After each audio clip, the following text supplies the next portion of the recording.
What's going on, guys? I wanted to make some commentary on the last MMA fights from last weekend, particularly Bellator 238, the main event, Chris Cyborg versus Julia Budd for the title. Chris Cyborg was making her debut.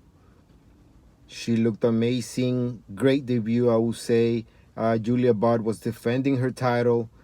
These two women were not playing around. It was a great main event. Julia Budd came in. She was determined to keep. She was determined to keep that title. You could tell. But Cyborg, same thing. She looked focused. She looked ready. She looked happier. She said she was happier. That she's happier at Bellator. She had issues at UFC that prevented her from staying and getting that rematch against Amanda Nunes. The Amanda Nunes was the one that beat her and took that UFC title from her. Cyborg is one of those fighters that she's not a fighter that's gonna coast through. She goes in there to fight her ass off. She's always done it. I mean, her record speaks for herself, and she comes in with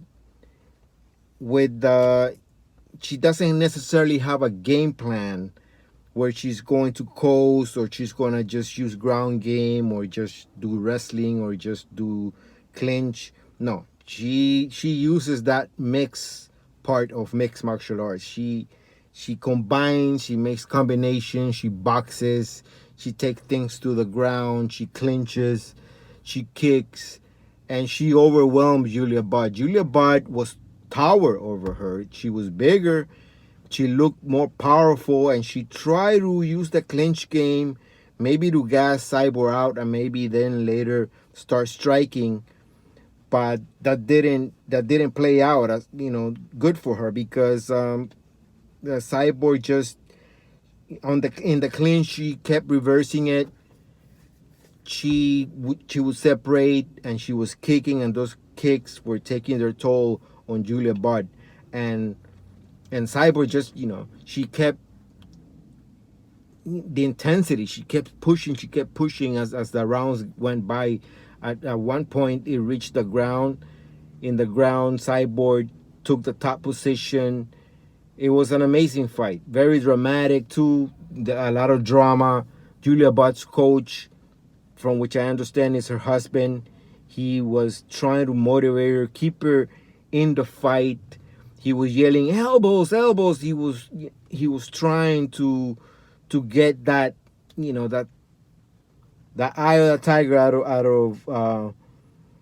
of Julia, but Julia she got overwhelmed. I would say she got overwhelmed, and by the fourth round she couldn't take it anymore, and it was declared a technical knockout. It was an amazing fight, very with a lot of intensity. Those are the fights that are worth watching, especially when they're title fights. I think that's how title fights should go. It doesn't always play out like that. If you just for comparison's sake, compare this fight at Bellator 238 between Cyborg and Julia Budd and the last pay-per-view in UFC between Holly Holm and Pennington.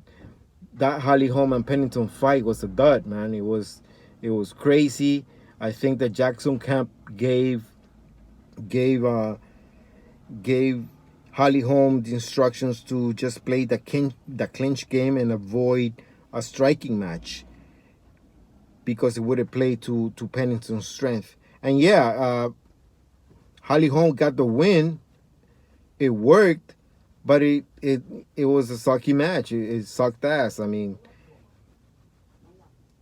compare it to Cyborg. Cyborg has a game plan. The game plan is to win and to mix it up and to be ready wherever the fight goes. And it has worked out well for her, except for the last fight she had against Amanda Nunes.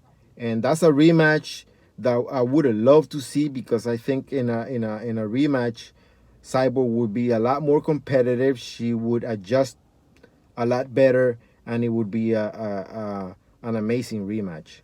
Too bad I don't think we're ever gonna see it, because from what I heard, Cyborg plans to stay at Bellator and end her career there. So, you know, politics and bureaucratic shit, prevents a lot of great rematches and great fights and great fighters from competing at UFC. I think cross promotion would be awesome, to be honest. That would be awesome to see. Um, Anyways, the fight was great. I think Cyber looked happier. She looked more motivated, focused, as I mentioned. Let's see what she does. Let's see who Coker comes out with to challenge her. Maybe I heard Katzinganos in that promotion, and maybe that match is a possibility. I'm sure Coker's gonna make it happen if both fighters are ready and healthy. I think that's the next fight that we're gonna see. Let me know what you guys think. Last words, I will say that fighters like Cyborg, we should appreciate him, because fighters like that, they're fading away. She's like a prime fader, like a prime um, Dan Henderson, like a prime Rampage Jackson. Those type of fighters that came to fight, and they would mix it up, and they would just make the most exciting fighters, man. I think she's one of those fighters, and I'm just glad that she's still around and we can still see her fight. And let's see what happens. All right, guys. Thanks for listening to me. And if you have any comments, questions, or whatever, let me know. Peace.